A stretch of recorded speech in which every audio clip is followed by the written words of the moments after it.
welcome to another spooky streaming safari here at the Lion Habitat Ranch. I'm Alex, and as always, I would like to thank anybody who has been able to come out to see us, able to make any donations or help us out on Amazon Smile. All of those links are right down below. Just a reminder, we are open Thursday through Monday from 10 to 2. Those hours will actually change next week. We'll be open from Thursday through Monday from 11 to 3. And our Boo at the Zoo event will be the 29th through Sunday the 31st, Halloween, and we'll be giving lots of cool enrichment activities to our lions, including some pumpkins and haunted castle, which I think we're doing on Saturday, Denise? Yes, she's going, yes. So Saturday, you'll definitely want to come out and see who's getting it, do we know? Harry and George. Harry and George. Oh, Harry and George are going to have a big spooky haunted castle. I think it's going to have bats. Because why not? Ozzy the giraffe will be doing a painting demonstration in 5 minutes. We were very late today, guys, so now it's an Ozzy painting. And so, if you come out to see us, you can see Ozzy paint. So our streaming safari today is going to be a follow-up from last week. And we're going to do a little fun experiment that Denise always likes to do during Halloween, so I wanted to make sure we squeezed it in for you. So last week, if you tuned in to watch us, we tried to preserve some jack-o'-lanterns, and some of them didn't fare too well. So we had 4 different treatments that we did on the jack-o'-lanterns. I'll review those with you again. And I sprayed them with the spray bottles of each thing every day throughout the week. Now, since I use tiny pumpkins, remember, they're going to rot a little faster because just a little bit of fungus getting to them is really going to get all over. So your bigger jack-o'-lantern should last more than a week, but these guys started looking pretty rough pretty fast. I'll have Denise post some pictures too of kind of the process of it. So I took a couple pictures over the week. So let's see what happened to our pumpkins. So this was our control pumpkin right here. And you can see he's actually pretty... Oh no, I broke him apart. That's and disgusting. He's gone. And he's gone. And the inside of him is just full of black fungus of some kind. That's fun. And then we have our bleach pumpkin, which was the one that I said we need to be careful with because this can be dangerous to the animals that live in our neighborhoods. This one actually didn't fare as well as I thought it was going to. It is full of fungus there too, but I think as we spray it, it does kind of cut it down, but it seems to only work like when you apply it, and then it continues to grow afterwards. So the effect of it doesn't work for so long. Move this way from me a little bit. This one is the vinegar one, which actually ended up working pretty well. At first, this was the first one to kind of show some deterioration, which you'll see in the pictures. So I was really very sad about that at first because this is supposed to be the safe bleach alternative, but it turned out to be one of the best ones. It's just, it kind of looks like my pumpkin now needs dentures. So I think that the vinegar kind of wilted or even pickled the pumpkin a little bit, but keeping it nice and clean, it actually worked for that. This one was the hairspray one. It didn't do too bad, but it still has some stuff growing in it.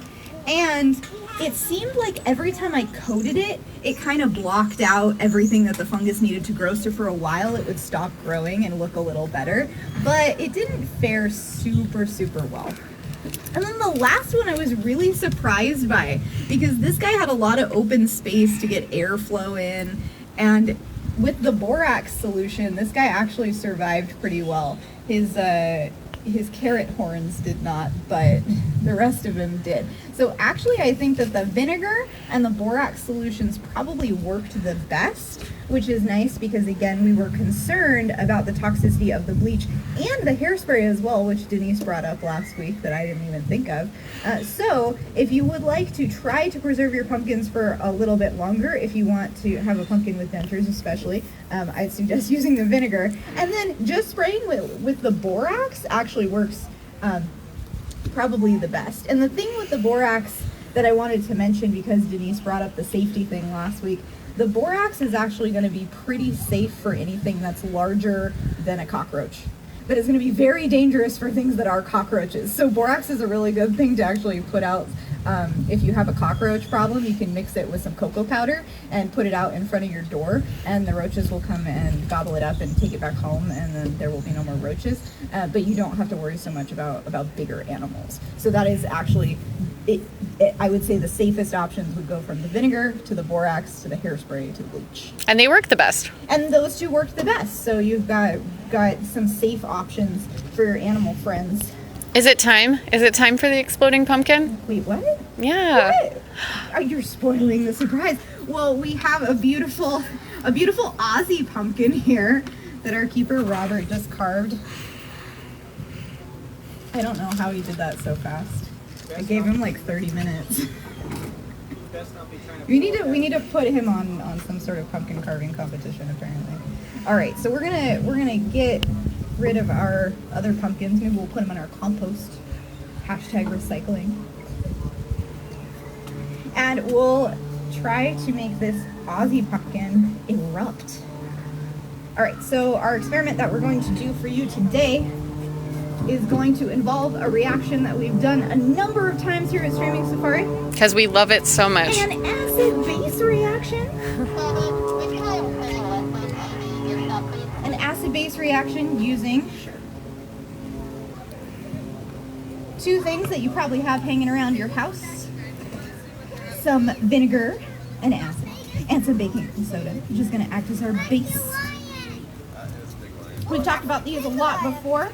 And we also have briefly mentioned a recent Streaming Safari something about acid and water. And I am going to use a little bit of water in this. And so I want to remind you guys that you always add small amounts of acid to water. Never add water to acid because you can actually get a really big explosion and it's not good.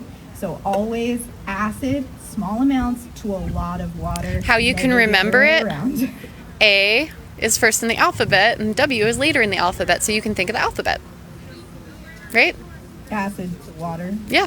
Not water to acid. Yeah, okay, that makes sense. Mm-hmm. Just don't add the acid in first because it's A. That would make it confusing. No, that's fair. Okay, so what I've done here is this is just some warm water that I put some food coloring in. I'm also gonna add a couple drops of just regular dish soap to this to try to make our reaction last a little bit longer. And do you have a little bin for us to erupt into? I have a bin, but that's also why I got you the paper. We're gonna try to fit it in this bin, but this is a really big pumpkin. If your reaction is as big as mine, it gets real messy. So if you want, guys, do it outdoors or have a bin that you can Let's erupt actually it into. Let's do it on the ground, just in case, so I don't make a mess all over Denise's lovely Jeep. Bentley's lovely Jeep, actually. I don't want to block the Aussie, trust me. Are you guys ready for the volcano pumpkin? I'm excited. These are my favorite experiments. We had to make sure we got this one in here. Trying to ruin my creation. All right. So, we've got some of this purple soapy water that I've made here. I'm gonna pour this in here.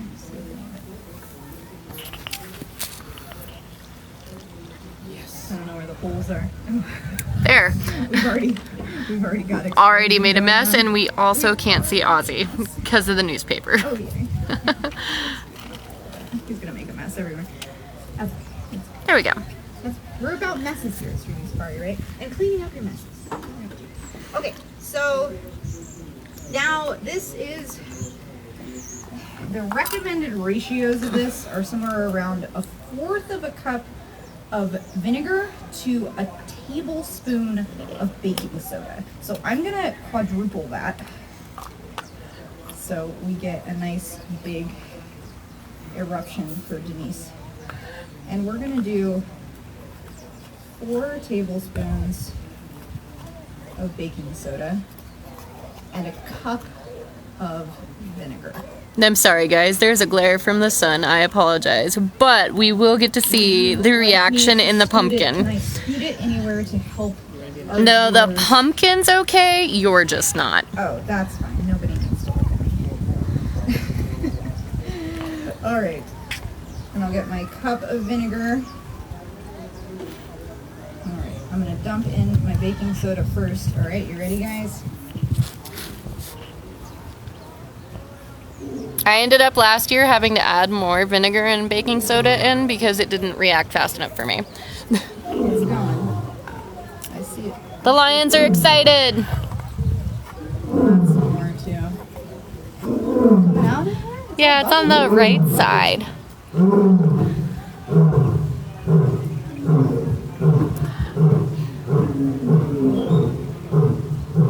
They're cheering on your reaction. There we go.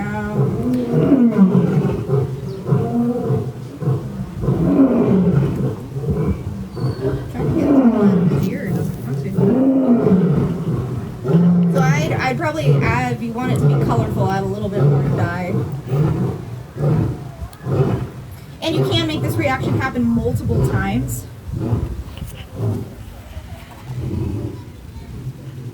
We're just gonna keep piling stuff in until this comes out of his ear.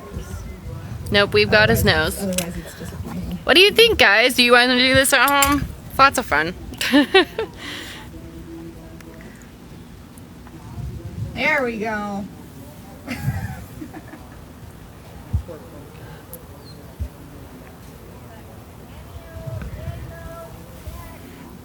Lots of fun. My favorite experiments. So, fun experiment for you guys this week.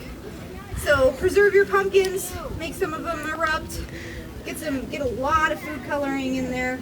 You can get a lot of use out of your pumpkins. And yeah, you can get a lot of use out of your pumpkins. As I said, you can recycle them, put them in your compost. You can bake the seeds. You know, give them to your lions as enrichment. Mm-hmm. Everybody who has lions, don't have lions, don't do that. But we will be giving pumpkin enrichment again, as I mentioned at the beginning. So come out to see us at the zoo. And I hope you guys enjoyed our experiments this week. See you next week, guys.